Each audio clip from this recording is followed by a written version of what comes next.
Bonjour, nous filmons cette vidéo du fond d'une grotte à l'Etna.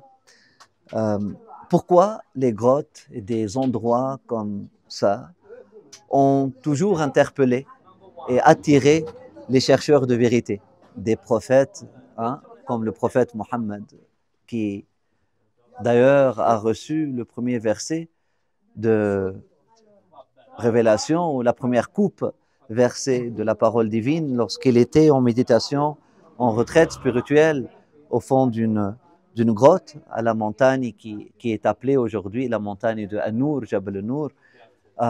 Pourquoi les grottes interpellent-elles, ont toujours interpellé les chercheurs de vérité? Bien sûr, il y a l'élément de solitude, hein, la retraite spirituelle.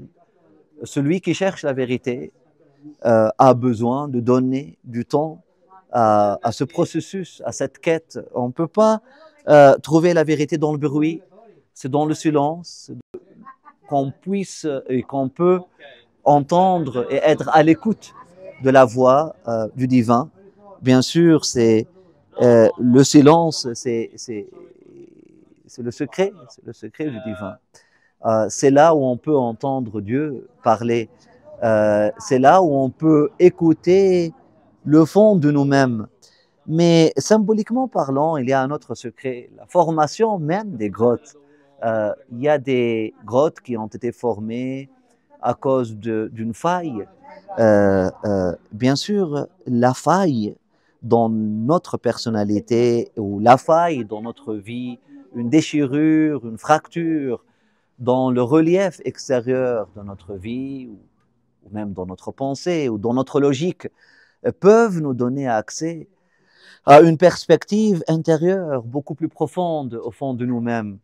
Il y a d'autres grottes comme celle-là qui fut formée par un phénomène tout autre, c'est la lava, c'est le magma, c'est le sang chaud de la montagne, c'est le feu, c'est la roche fondue de la montagne qui a créé, qui a créé tout ça, hein, vous pouvez voir en haut,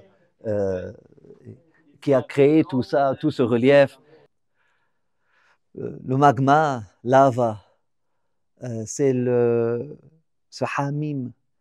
D'ailleurs, le fond émotionnel ou le cœur émotionnel du Coran, c'est ces sourates qui commencent par hamim, hamim, hamim. Et hamim, ça veut dire l'amitié intime, ça veut dire l'amour ardent, ça veut dire aussi le magma.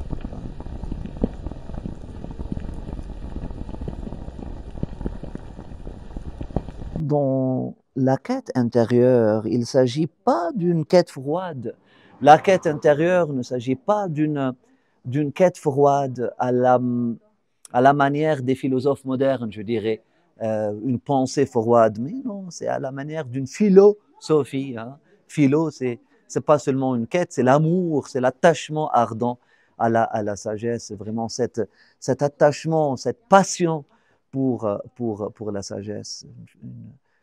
Il y a cet amour, cette lava, hein, lava, lave, hein, amour en anglais. C'est cette lava qui coule, qui forme ces grottes-là, et celui qui a le cœur embrasé la personne qui a le cœur embrasé pour le divin, hein, et par le secret divin, elle va être naturellement attirée au feu. Et si on ne peut pas rentrer dans le feu comme Abraham a pu le faire physiquement, on va rentrer alors dans des endroits qui ont été formés par le feu, qui rappellent la chaleur de ce feu-là, qui rappellent cet amour-là, les traces des amoureux, les traces des amoureux. Les passages et les passages des amoureux, ceux qui ont fusionné d'amour pour le divin. C'est là où on peut trouver la vérité. Venons contempler les traces de cet amoureux, Mohammed, alayhi salatullah wa salam.